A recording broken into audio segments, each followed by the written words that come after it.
Pemirsa, Presiden Joko Widodo dikabarkan dalam kondisi tidak bugar sehingga batal menghadiri peringatan Hari Anti Korupsi Internasional di Bandung, Jawa Barat dan beberapa kegiatan lainnya.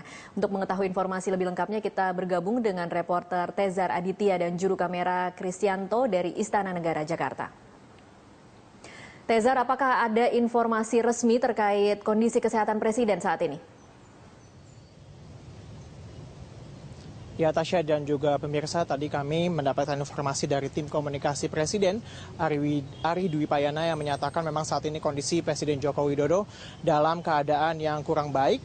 Tapi Presiden Joko Widodo tetap berkantor dan juga beraktivitas seperti biasanya di sana. Memang sebelumnya Presiden Jokowi sendiri diagendakan menghadiri perayaan Hari Anti Korupsi di Sabuga, Bandung dan juga peresmian pesawat buatan PT Dirgantara Indonesia CN129. Namun tadi pagi Presiden Joko Widodo akhirnya membatalkan kunjungannya secara tiba-tiba. Karena tadi juga awak media dan juga staf dari istana juga sudah berangkat ke Bandung. Namun tadi secara tiba-tiba memang Presiden Joko Widodo tadi pagi membatalkan kunjungannya ke Bandung. Kami juga hingga saat ini belum bertemu dengan Presiden Joko Widodo. Walaupun memang menurut keterangan juga hari ini Presiden tetap melakukan aktivitas dan juga mengadakan rapat internal dengan One Team Press. Dan dijadwalkan juga hari ini Presiden bertemu dengan beberapa menteri. Namun hingga saat ini kami belum melihat di sini ada kendaraan menteri yang datang ke kantor Presiden di sini.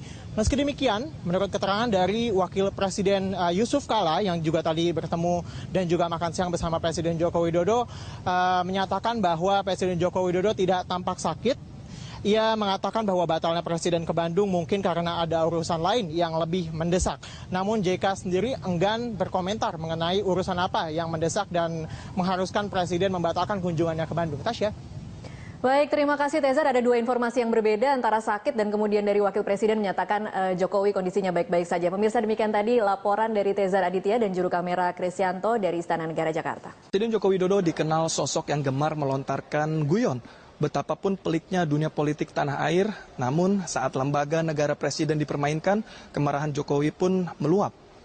Kemarahan Jokowi menyusul kasus dugaan pencatutan nama presiden oleh Ketua DPR Setia Novanto yang tengah diusut Mahkamah Kehormatan DPR.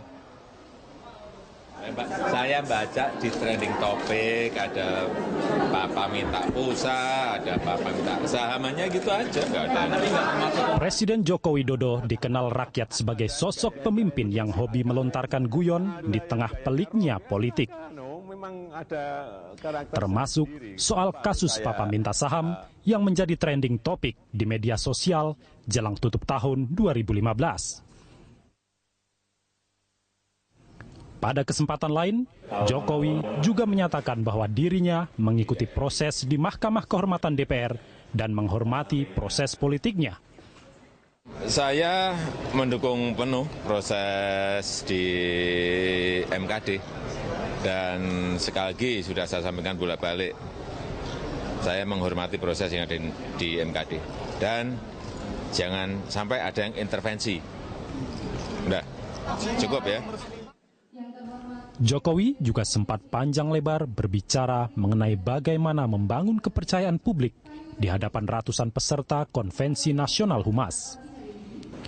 Bisa jadi, pesan itu juga cara seorang Jokowi menyentil eksekutif, legislatif, dan yudikatif bahwa reputasi tidak dapat diraih dalam sekejap mata. Kepercayaan itu dibangun dalam sebuah waktu yang panjang dengan bukti-bukti track record, bukti-bukti rekam jejak, sehingga muncul yang namanya kepercayaan, muncul yang namanya trust, muncul yang namanya reputasi. Namun, ekspresi Presiden Joko Widodo pada Senin malam 7 Desember silam sangat tidak biasa kita saksikan. Seakan tidak satupun orang yang tidak setuju dengan kemarahan Jokowi. Sebagai lembaga negara, Presiden tidak boleh dipermainkan. Saya nggak apa-apa katakan Presiden gila, Presiden syarat, Presiden kopah, nggak apa-apa. Tapi kalau sudah menyangkut wibawa, mencatut meminta saham 11% itu yang saya nggak mau. Nggak bisa. Ini masalah kepatutan, masalah kepantasan, masalah etika, masalah moralitas, dan itu masalah wibawa negara. Saat ini rakyat menunggu apa kelanjutan dari kemarahan seorang Joko Widodo. Akankah kemarahan Presiden Joko Widodo berujung pada pelaporan resmi ke pihak kepolisian? Namun rakyat lebih menunggu bagaimana seorang Jokowi mengakhiri langkah para politikus pemburu rente. Tim Liputan, Berita 1. Aliansi Masyarakat dan Pemuda Anti Korupsi menuntut dan melaporkan Sudirman Said dan Ma'ruf Syamsuddin ke Bareskrim Mabes Polri. Mereka menilai Sudirman Said dan Ma'ruf telah melakukan pelanggaran hukum terhadap Ketua DPR RI Setia Novanto. Unjuk rasa digelar di depan Mabes Polri. Mereka menuntut agar Menteri ESDM Sudirman Said dan Presiden PT Freeport Indonesia Ma'ruf Syamsuddin untuk diperiksa dan kemudian ditahan jika terbukti melakukan pelanggaran hukum. Dalam orasinya, para demonstran menyatakan rekaman yang dilakukan oleh Ma'ruf Syamsuddin adalah perbuatan ilegal dan tidak berdasar hukum. Menurut Ketua Asosiasi Aliansi dan Pemuda Anti Korupsi atau AMPAK, Guntur Setiawan, Sudirman Said dan Ma'ruf Syamsuddin melanggar ketentuan undang-undang yang mengatur informasi dan transaksi elektronik dan hak asasi manusia.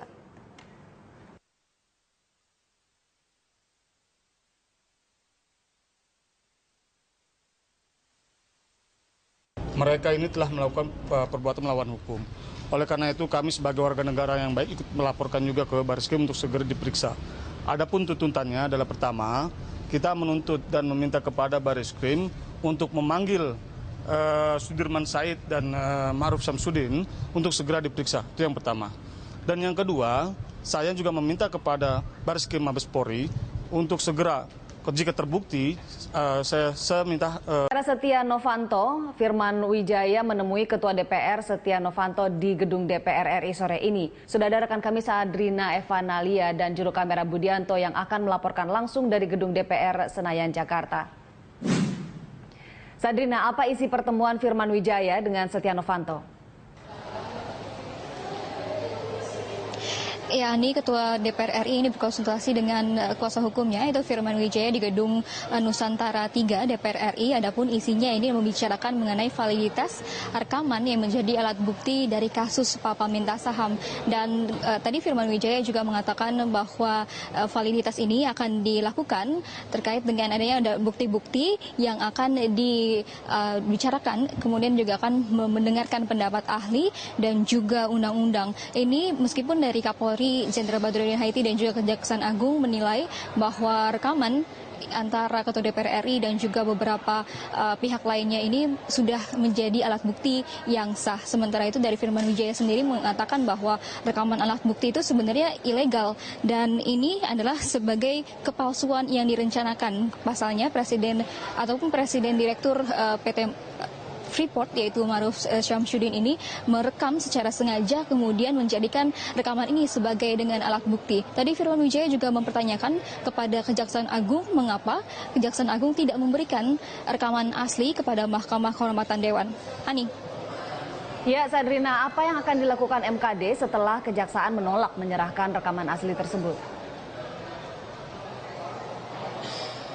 Benar sekali, Ani, pada hari ini, siang hari ini memang MKD atau Mahkamah Kehormatan Dewan ke Kejaksaan Agung untuk meminta rekaman asli, namun Kejaksaan Agung tidak memberikan rekaman asli ini. Selanjutnya, tadi kami juga berbicara sedikit dengan anggota Mahkamah Kehormatan Dewan, yaitu Ridwan Bae. Ini mengatakan bahwa dengan tidak adanya rekaman asli yang diberikan kepada Mahkamah Kehormatan Dewan, tentunya Mahkamah Kehormatan Dewan tidak dapat melanjutkan persidangan dari MKD terkait dengan kasus Papa Minta Saham ini. Dan Ridwan Bae tadi juga mengatakan bahwa dengan tidak adanya rekaman asli, ini MKD tidak bisa melanjutkan dengan memanggil pihak-pihak lainnya termasuk dari Luhut Panjaitan untuk mengklarifikasi. Pasalnya MKD ini tidak mau meneliti ataupun mengklarifikasi dengan adanya bukti ataupun kopi dari rekaman tersebut yang mengindikasikan adanya perubahan. Sementara itu hari ini MKD juga meminta dan selanjutnya akan diputuskan dalam rapat pimpinan Mahkamah Kehormatan Dewan.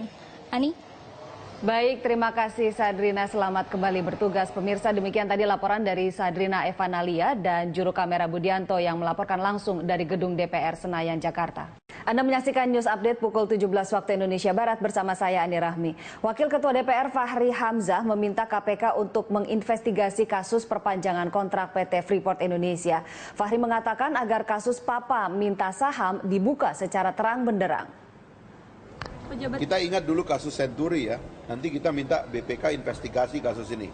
Kalau bisa dilacak surat-surat dan rapat-rapatnya oleh BPK, dicek aja siapa ini yang rapat, siapa bikin paraf ini, siapa bikin draft, dicek semua oleh BPK. Baru kita bisa buka di atas meja dan ketahuan. Ini kan masalahnya, yang mereka lakukan itu adalah real. Membuat surat isyarat perpanjangan, bahkan bikin rilis perpanjangan, membuat izin ekspor konsentrat dan lain-lainnya. Itu real, ada kekayaan negara yang keluar dari Republik Indonesia. Ada surat yang kemudian diletakkan di website Freeport McMoran yang menyebabkan harga sahamnya naik. Dan harga sahamnya kemudian karena mereka takut kalau Grasberg nggak diberikan kepada mereka, ini kan sahamnya jatuh. Surat itu dipaksa dibuat lalu kemudian ditaruh di websitenya, sahamnya naik. Ini semua kan. DPR langsung bereaksi keras pasca penolakan pemberian rekaman asli percakapan Papa minta saham oleh Kejaksaan Agung. DPR menuduh ada pihak tertentu yang ikut bermain dalam kasus ini. Wakil Ketua DPR RI Fahri Hamzah langsung bereaksi keras pasca gagalnya keempat pimpinan MKD DPR meminjam rekaman asli dari Jampitsus Kejaksaan Agung. Fahri menuduh ada oknum kejaksaan yang sengaja ikut campur dalam kasus ini.